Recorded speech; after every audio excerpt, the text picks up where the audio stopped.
Hello बच्चों, let's read the question. The question says if PAB is a triangle of area is 4 square units, A 2,5, B is equals to 3,4, then part of the locus P is. So हमें locus P की value क्या करनी है, find out करनी है। ठीक है बच्चों, तो इस क्वेश्चन के लिए हम क्या करेंगे, की कंसेप्ट अप्लाई करेंगे। की कंसेप्ट के लिए हम क्या करेंगे कि जो हमारा P पॉइंट है उसके कोऑर्डिनेट हम क्या मान लेंगे, x, y मान लेंगे। तो यहां से हम क्या करेंगे, एरिया ऑफ ट्राइंगल। ठीक है बच्चों, सो एरिया ऑफ ट्राइंगल हम इसका फॉर्मूला यूज कर लेंगे कोऑर्डिनेट ज्योमेट्री के अंदर। डिटर्मिनेंट्स के थ्रू हम क्या कर सकते हैं, एरिया फाइंड आउट करते हैं, और वो हमारा क्या होता है 1/2 यानी half multiplied by x1 y1 1 x2 y2 1 और x3 नहीं, यहाँ पे x, y आएगा क्योंकि P पॉइंट का कोऑर्डिनेट हमने क्या माना है x, y। सो x, y और 1। ठीक है बच्चों, तो ये एरिया हमारा, इसके थ्रू हम क्या करेंगे, इस क्वेश्चन को सोल्व कर लेंगे।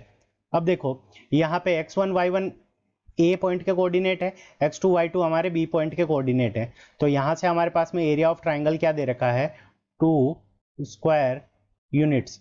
सो 2 square units is equals to हमारा क्या हो जाएगा, हाफ ऑफ, ठीक है सॉरी 4 दे रखा है 4। सो 4 इज इक्वल्स टू हमारा क्या हो जाएगा, half of. So 4 square unit is equals to half of.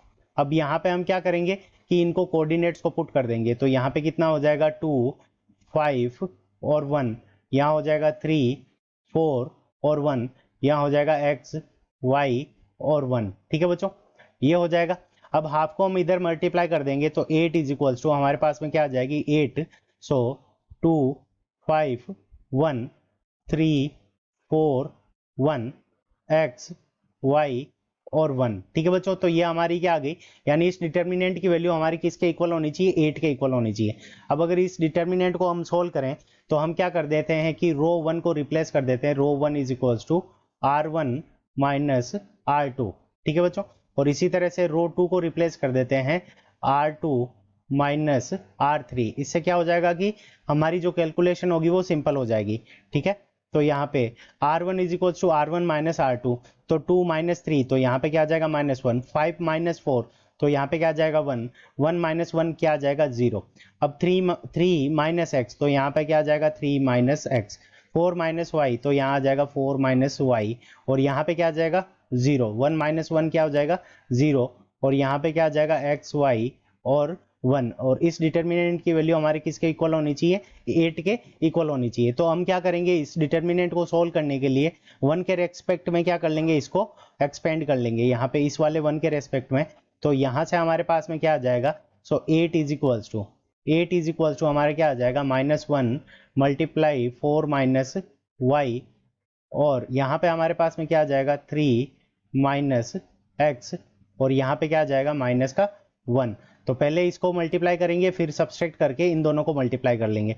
तो हमारे पास में क्या आ जाएगा 8 is equals to -1 multiplied by 4 minus y, और फिर माइनस का साइन, फिर यहाँ पे 1 मल्टीप्लाइड बाई 3 माइनस x, तो -1 से मल्टीप्लाई करेंगे तो वापस वही आ जाएगा।